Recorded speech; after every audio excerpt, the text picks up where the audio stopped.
What's going on, guys, and welcome back to another video. In today's video we will discuss the current market volatility and if there's a second crash on the way. This video will be broken down into 5 topics: the current market conditions, what the experts are doing and saying, how my own portfolio is performing, is there another stock market crash on the horizon, and my plan going forward.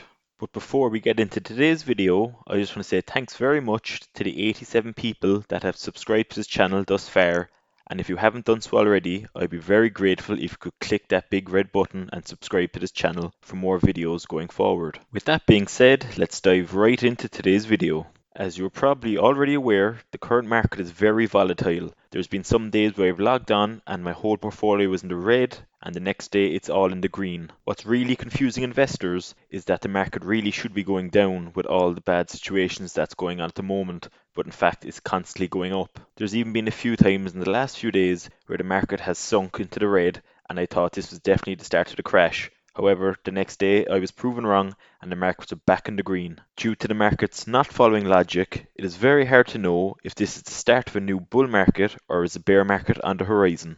Even the experts are changing their minds on a daily basis on what way the market is going to go. For example, this is based mainly on what the Federal Reserve say, the interest rates, quantitative easing, and if there will be a second wave of the virus to follow. The best thing about having a long-term approach to investing is that you don't get caught up in the daily noise. For example, when making this video, every second article that I went into had a different opinion, complete opposite to the one before. We have Wall Street veterans saying to buy distressed shares, such as in industries as the airline, hotels, and energy sectors. After last Thursday and Friday's market plunge, the Fed have announced that they will buy corporate bonds, which has since put the stock market in the green both Monday and today. The Fed are doing everything in their power to ensure that the stock market doesn't crash yet again. But in my opinion, I feel there's only so much that the Fed can pump into the economy before the market can't sustain it and will crash yet again. Besides the Fed's input into the stock market,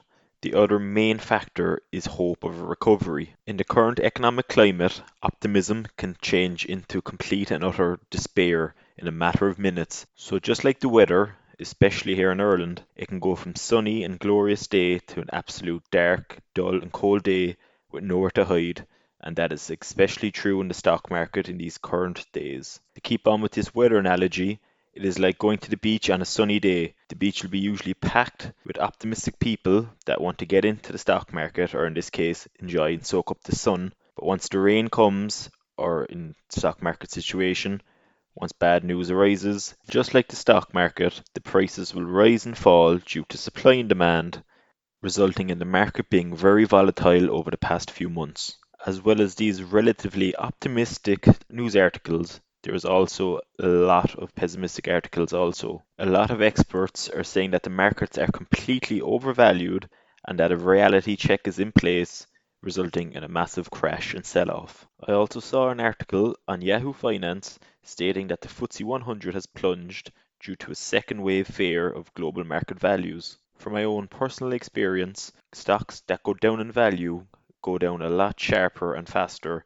than a stock that is going up in value. So I feel that a lot of newbie investors that have jumped onto the stock market bandwagon, once there is a sell-off, there is going to be a huge sell-off resulting in massive price drops due to the fear. In order to be successful investing, you need to realize that the stock market is more of a marathon than a sprint, and that the long-term investors usually prevail. As you can see on screen, there is even more pessimistic articles warning investors that the stock market is going to tumble due to the virus still being here. What is putting a lot of short-term impatient investors off is that there's a lot of news articles circulating stating that this recovery will be a very slow and tedious process. Again, as I'm a long-term investor, this really doesn't bother me one bit.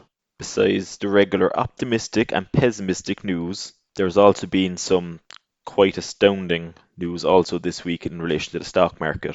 As if we thought the stock market couldn't get any more crazy and unpredictable, up steps Hertz Stock. Now, for any of you that aren't aware, Hertz went into liquidation at the end of last week. So obviously you'd expect the stock price to crash, but in fact it did the complete opposite and it went up 40%. So using a car analogy, seeing as it is a car rental company, It is like a car dealer offering you €10,000 for your car. On the way to the dealership, you crash the car, and when you go to the dealer, he offers you 20,000. It absolutely makes no sense. In times of stock market volatility, I always find it very interesting to see what the experts are doing. I found it both quite odd and very worrying that Buffett isn't following his usual long-term investing rules on waiting for stock markets to crash and buying very good companies on undervalued prices. In fact, he has done the complete opposite and even sold off large portions of his portfolio, such as in the airline industry. In a normal situation, when an investor with this much track history behind him sold stocks, I would panic. And the fact that he hasn't bought any more stocks would suggest that he believes there will be another stock market crash. But saying that, Ken Fisher made a very interesting comment. He believes that Buffett's lack of big moves during the sell-off is tied to his age. Even though Buffett can buy pretty much anything in this world, he can't buy time. So who knows, maybe this is the reason why he isn't following his usual buy and hold approach. As you can see on screen, the screenshot on top was taken last night and the screenshot below was taken Tuesday morning, and you can see there's a 2.2% difference in growth even in that short space of time, which is quite a lot considering my portfolio is consisting of blue chip stocks. For example, last Wednesday my portfolio was up 13%, and by Friday afternoon it was down 1%. So that's a 14% swing in under 48 hours, and as you can see it's already up to 5.5% as of Tuesday the 16th of June. So as you can see from my portfolio, Apple is up 12.9%, AT&T is down 0.15%, Bank of America is up 15.28%, Coke is up 5.24%,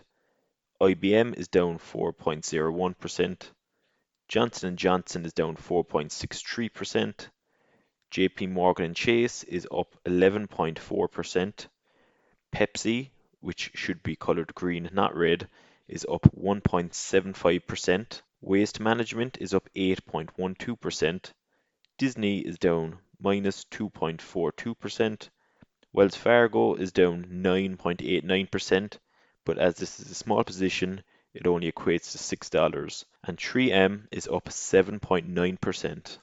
Overall, this equates to about $170 in the green, and this isn't including dividend payouts either. With the stock market being ever volatile and a second stock market crash on the horizon, my three main pieces of advice would be: 1. To continue to accumulate cash, 2. Make a watch list of stocks, and 3. Buy the stocks on the dip. Now, these three pieces of advice may seem quite simplistic, but you'd be surprised how many people skip these steps and just dive in blind to buying stocks. Obviously, when the market is very volatile, you need to have a concrete plan in place and stick to it.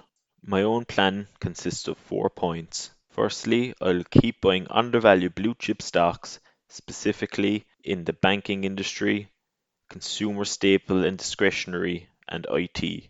My second point is to stay calm and remember that this is a long-term approach and you only lose money if you sell the stock. It is vital to eliminate emotion in order to succeed in this business.